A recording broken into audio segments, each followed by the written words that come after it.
그래서 이제 수동 운전을 왜 지금 이 시점에도 하고 있을까? 왜냐하면 제가 이미 이제 이 아반떼 N이 수동 제가 소유한 차로는 벌써 세 번째 차가 되거든요. 더군다나 앞선 두 차는 중고지만 지금 요거 같은 경우에는 제가 2021년도죠. 2021년도에 신차로 계약을 해서 받았으니까 사실 2021년도만 하더라도 뭐 수동 변속기 차량은 정말 찾아보기가 힘들 정도로 선택의 여지가 별로 없는 이제 거의 역사 속에 사라져가는 이제 그런 변속기, 그러니까 약간 화석 같은 느낌이 좀 있거든요. 근데 이제 그런 부분임에도 불구하고 제가 2021년도에 역시나 물론 아반떼 같은 경우에 DCT를 선택할 수 있다라는 아주 좋은 대안이 있음에도 불구하고 수동 변속기를 선택한 이유는 바로 재미 때문입니다. 자, 이 재미라는 게 이제 딱 정의를 하기가 힘들죠. 하면 즐겁고 행복감을 느끼는 걸 재미라고 얘기를 할 수 있는데, 이 수동 변속기를 운전을 하는 이 행위 자체가 뭐 저한테는 재미지만 이해를 못 하시는 분들이 많은 만큼 이걸 재미라고 느끼지 않고 도대체 왜 그렇게 힘들고 차 막히면은 뭐 무슨 도가니가 나가고 어쩌고 저쩌고 그런 걸 도대체 왜 타고 다니는 거냐라고 생각을 하시는 분들이 있으니까요, 분명히. 그래서 그런 분들한테는 당연히 이게 재미의 요소로 받아들여지지는 않을 겁니다. 근데 저 같은 사람한테는요, 이게 좀 차가 막힌다고 하더라도 제가 직접 클러치를 밟고 기어를 바꾸고 기어를 내릴 때 또 회전수를 맞춰주고, 또 혹은 어떤 경우에 뭐 물론 재미로 사용을 하는 경우도 있지만 적절한 타이밍에 힐앤토 같은 것들을 사용을 하면서 RPM을 유지를 해서 빠른 제가속을 또 얻어내고, 그런 기술들을 직접 행하는 게 되게 재미가 있거든요. 그러니까 재미가 있는 이유는 일정 부분 성취감도 있는 것 같습니다. 이 성취감이라는 게 이게 처음부터 잘할 수 있는 게 아니잖아요. 이게 많은 시행착오를 거쳐봐야 되는데, 이 시행착오를 거치다가 어느 순간에 나도 모르게 잘 되는 그런 경험들이 점점 늘어나게 됩니다. 그래서 이제 그런 경험들을 한 번, 두 번 맛보다 보면 이 뭐랄까, 마치 중독되는 것 같은 매력에 빠져들게 되는 것 같아요. 그러니까 처음부터 쉽게 뭔가 정복할 수 있는 대상, 쉽게 조작을 할 수 있는 대상, 뭐 이런 것들은 저는 그렇게 크게 매력을 느끼지 못했거든요. 물론 이제 예쁘게 포장되어 있고 최신의 기술로 뭔가 잘 꾸며져 있고 나름 잘 동작하고 또 나오는 결과물이 실망스럽지가 않고, 그렇다면 분명히 그거는 그 나름대로의 매력은 있습니다. 근데 그게 그렇게 오래 가지 않아요. 왜냐하면은 제가 긴 시간을 들여서 이거는 뭐 숙성했다라고 표현을 하고 싶은데, 기술도 숙성된다고 보거든요. 그러니까 1년차 때 했었던 기술, 뭐 또 2년차 때 했었던 기술, 내가 1년차 때 할 수 있는, 또 인지하고 행동할 수 있는 영역, 또 2년차 때 행동하고 또 조절할 수 있는 그런 영역들은 아무래도 노력을 계속 지속을 한다라는 가정하에서는 시간이 많이 투자가 될수록 더 좋은 결과가 나올 수밖에 없습니다. 이제 그게 숙성이라고 저는 표현을 하고 싶어요. 그래서 그 기술들이 숙성이 되면서 느껴지는 이 만족감이라는 거는 숙성되는 데까지의 시간도 물론 걸리지만 그 시간만큼, 걸린 시간만큼 또 이게 흥미를 쉽게 잃어버리지 않는다라고 생각을 해요. 마치 발효된 간장, 된장 뭐 이런 거 비유를 하면 맞을지는 모르겠는데 깊은 맛이 나잖아요, 발효가 되면. 우리가 그냥 어떤 자연에서 그렇게 발효를 시키거나 긴 시간을 투자를 해서 뭐 위스키 같은 거를 예를 들어 생각을 해보면 될 것 같습니다. 위스키 같은 경우에도 이제 오크통에 숙성을 시키는데, 일반적으로는 이제 오래 숙성을 시킬수록 한 8년 혹은 뭐 12년 그 이상 그렇게 숙성을 시킬수록 그 굉장히 복합적이고 그런 깊은 향, 그리고 거기서 느껴지는 만족감들이 우리한테 큰 즐거움을 주죠. 그런 것처럼 뭐 위스키를 만약에 뭐 적당히 잘 섞어서 비슷한 맛으로 뭐 12년 산 위스키 같은 것들의 맛을 만들어냈다. 근데 그게 진짜 한 12년 정도를 숙성한 위스키하고 과연 비교를 할 수가 있을까요? 뭐 그렇게는 힘들 것 같아요. 왜냐하면은 만약에 그게 가능하다 그러면은 그 12년씩 숙성시킨 위스키가 비싼 가격에 팔릴 이유가 없겠죠. 그만큼 많은 시간과 노력이 들어갔기 때문에 그 가치가 인정을 받는다라고 생각을 하거든요. 그래서 그런 측면에서 볼 때 어떤 오랜 시간을 들여서 얻게 되는 이 만족감이나 즐거움, 그리고 행복감, 이런 것들은 내가 시간을 투자한 만큼 그 즐거움이 길게 간다고 생각을 합니다. 저는 이게 이제 수동 운전을 하면서만 느낀 건 아니고요. 제가 이제 기타를 친 지도 이제 한 25년 정도가 넘어가는 것 같거든요. 근데 이제 기타를 막 하던 무렵, 뭐 중고등학생 때 그 무렵을 생각을 해보면, 그때는 당연히 이제 기타에 대해서 진짜 지금도 그렇게 깊게 안다고는 생각하지 않지만 굉장히 얕은 지식만 있을 뿐이고, 또 표면적으로 눈에 보여지는 것에만 집중을 해가지고 그 얕은 영역에서만 조금 만족감을 추구를 했다고 해야 될까? 이제 그런 부분들이 있는데, 이제 점점 기타를 배워갈수록 물론 이제 그 부분에서 좌절하거나 아니면 실망하거나,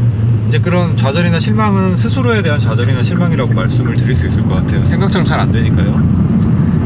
좌절하거나 실망을 하거나 뭐 이제 그런 많은 부분들이 사고가 날 지역입니다. 생기기도 했었는데, 또 나름 그런 시간들을 잘 이겨내고 제가 지금 거의 20여 년을 넘긴 시간을 계속 기타를 치고 있잖아요.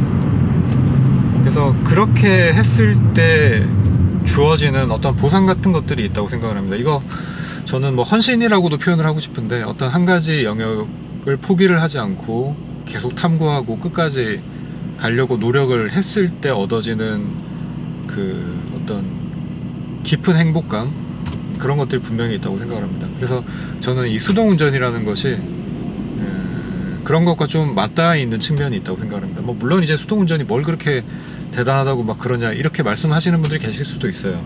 근데 수동운전을 해보신 분들이라면 아마 지금 제가 드리는 말씀은 누구나 공감을 할 겁니다. 그러니까 어떨 때 내가 운전이 굉장히 잘 된다라고 느낄 때도 있지만, 뭐 몸 컨디션이 좀 안 좋다든지 아니면은 뭐 순간순간 기분에 따라서도 부드럽게 출발이 되던 게 굉장히 부드럽게 어떤 날은 출발이 안 되기도 하고, 또 어떤 날은 되게 운전이 편하게 된다라고 생각을 하다가도 또 어떤 날은 왜 이렇게 운전이 안 되지, 뭐 그렇게 생각이 드는 날도 있을 거예요. 근데 운전이 되지 안 되지는 이 순전히 내가 변속기 조작을 어떻게 하는지에, 그 영역에 수동 변속기 같은 경우에는 상당 부분 많이 달려 있거든요. 그래서 이제 그런 것들을 봤을 때 이 뭐가 아무것도 아니다, 뭐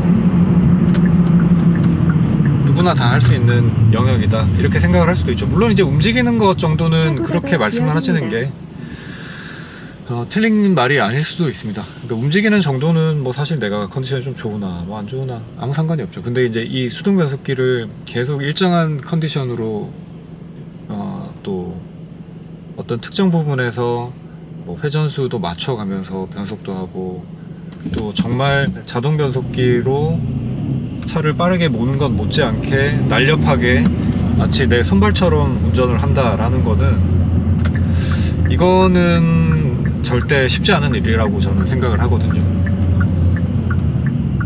그 정도 영역까지 가는 거는 상당 많이 연습이 필요한 부분이라고 저는 생각을 하고 있고요. 그 부분 역시도 많은 분들이 수동 변속기를 좀 깊이 있게 타보신 분들이라면 공감해 주시지 않을까라고 생각을 하고 있습니다. 그러니까 이게 그렇게 막 마냥 높은 수준의 영역으로 간다 그러면은 만만한 영역은 아니라는 거예요.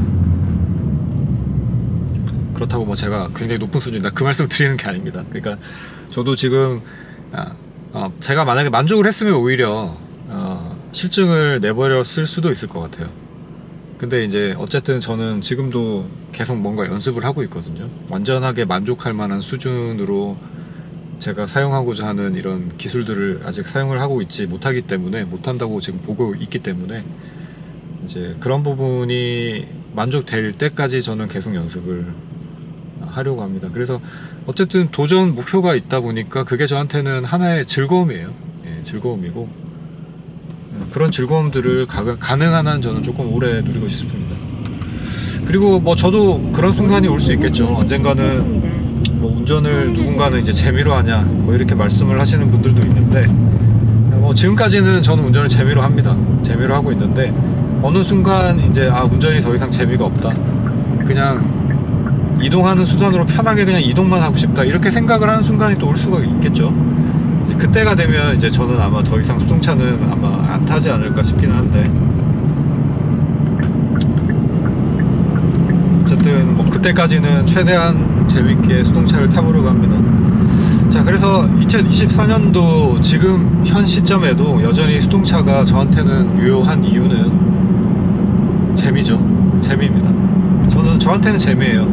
뭐 어떤 분들은 뭐 연비 때문에 뭐 수동차를 탄다 뭐 말씀을 하시는데 솔직히 현 시점에서는 자동 변속기가 그냥 똑같이 운전한다 가정을 해보면은 수동보다 연비가 잘 나오는 경우가 아마 대부분일 거예요. 그만큼 자동 변속기 기술이 발전한 지도 오래됐고 그렇기 때문에 이제 연비 때문에 뭐 수동 변속기를 선택을 한다 이거는 이제 설득력이 많이 떨어지죠. 그래서 뭐 연비 때문에 그나마 하나 남아 있었던 그것마저도 수동 변속기를 선택할 이유가 없는 현 시점이라면 오로지 직접 운전을 하고 또 만족할 만한 수준으로 뭔가 조작을 하는 그런 조작 방식에 대한 끝없는 탐구와 연습을 통한 성취감을 얻어내는 것, 또 그걸로 인해서 재미를 느끼는 것, 그게 수동 변속기를 타는 거의 이제 마지막 남은 유일한 목적이지 않을까 저는 그렇게 생각합니다. 뭐 목적이자 당위성이라고 표현을 하고 싶네요. 이제 심지어는 수리비 같은 경우에도 이제 일반 자동 변속기 기준으로 보자면 듀얼 클러치 같은 경우에는 수동 변속기보다 비싸긴 하지만 일반 자동 변속기 기준으로 보자면은 뭐 변속기 자체가 심각하게 고장나는 정도 수준이 아니면 아마 수동 변속기하고 거의 차이가 없거나 오히려 조금 작게 나올 수도 있을 것 같아요. 왜냐면 이제 수동 변속기의 그 플라이 휠이 이제 듀얼 매스로 대부분 뭐 한 2000년대 한 중반 이후로는 다 바뀐 걸로 제가 알고 있거든요. 그렇기 때문에 사고 다발 지역입니다. 그런 부분만 보더라도 문제는 뭐 정비의 효율성이라든지 뭐 여러 가지 경제성적인 측면이라던가 뭐 그런 부분에서도 그건 있네요. 차를 구매를 할 때 수동 변속기가 아직까지는 이제 아반떼 기준으로 보면은 수동 변속기가 아마 기본이었었던 거 제가 기억을 하고 자동 변속기 DCT가 옵션이었었던 걸로 기억을 하거든요.